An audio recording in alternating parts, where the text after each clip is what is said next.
ஞானசார தேரர் அவர்கள் அன்னை காலமாக இந்த நாட்டிலே தொடர்ந்தேச்சியாக முஸ்லீம் சிங்கள மக்கள் மத்தியிலே கலவரத்தை தூண்டக்கூடிய பல வகையான அனர்த்தங்கள் ஏற்படுத்தக்கூடிய பேச்சுக்களையும் செயல்பாட்டுகளையும் செய்து வருகிறார். அவர் அலுத்கமையிலே செய்த அந்த சதிக்கு எதிராக 60க்கும் மேற்பட்ட வழக்கு, அதாவது என்ட்ரிகள் போடப்பட்டது, போலீசிலே முறைப்பாடுகள் இருக்கின்றது. இன்று வரை எந்த ஒரு முறைப்பாட்டுக்கும் நடவடிக்கை எடுக்கப்படவில்லை.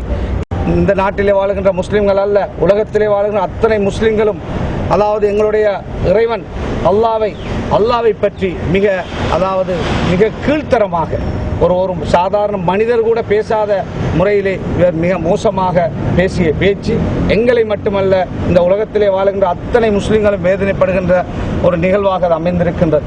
எனவே தான் நாங்களே இன்று முன்வந்து, நாங்கள் ஒரு கட்சியுடைய தலைவராக இருந்து கொண்டு, ஒரு அமைச்சராக இருந்து கொண்டு, மக்களால் தெரிவு செய்யப்பட்ட பாராளுமன்ற உறுப்பினர் அடிப்படையிலே இன்று நானும் எங்களுடைய அமைச்சர் அமீர் அலி அவர்களும், அதே போல எங்களுடைய மாகாண சபை உறுப்பினர் ஃபாயிஸ் அவர்களும், எங்களுடைய சட்டத்தரணி ருஸ்தி ஹபீப் ஊடாக இன்று போலீஸ் மா அதிபரிடத்தில் நேரடியாக நாங்கள் அவருடைய அண்மையிலே பேசிய பேச்சுடைய கொப்பியையும் வீடியோ கொப்பியையும் கொடுத்து இவருக்குரிய தண்டனையை வழங்குங்கள், இந்த நாட்டில் இருக்கின்ற அதிகபட்ச சட்டத்தில் இருக்கின்ற தண்டனையை வழங்கி இனிமேலாவது இவ்வாறு பேசுகின்ற இந்த பேச்சுக்கு முற்றுப்புள்ளி வையுங்கள்.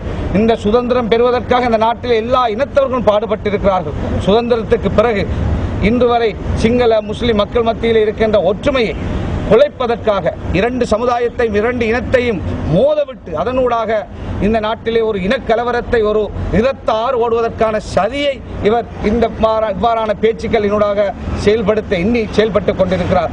எனவே இதற்குரிய தண்டனையை, அதாவது சட்ட முறையில் இந்த நல்லாட்சி என்று சொல்கின்ற இந்த அரசை இந்த மக்கள் வாக்களித்தது இந்த நாட்டிலே அரசியலமைப்பை மாற்றுங்கள் என்பதற்காக இந்த முஸ்லிம் சமூகம் அவசரப்பட்டு வாக்களிக்கவில்லை, அல்லது இந்த தேர்தல் முறையை மாற்றி அவசரமாக தேர்தல் முறையை மாற்றுங்கள் என்பதற்காக வாக்களிக்கவில்லை.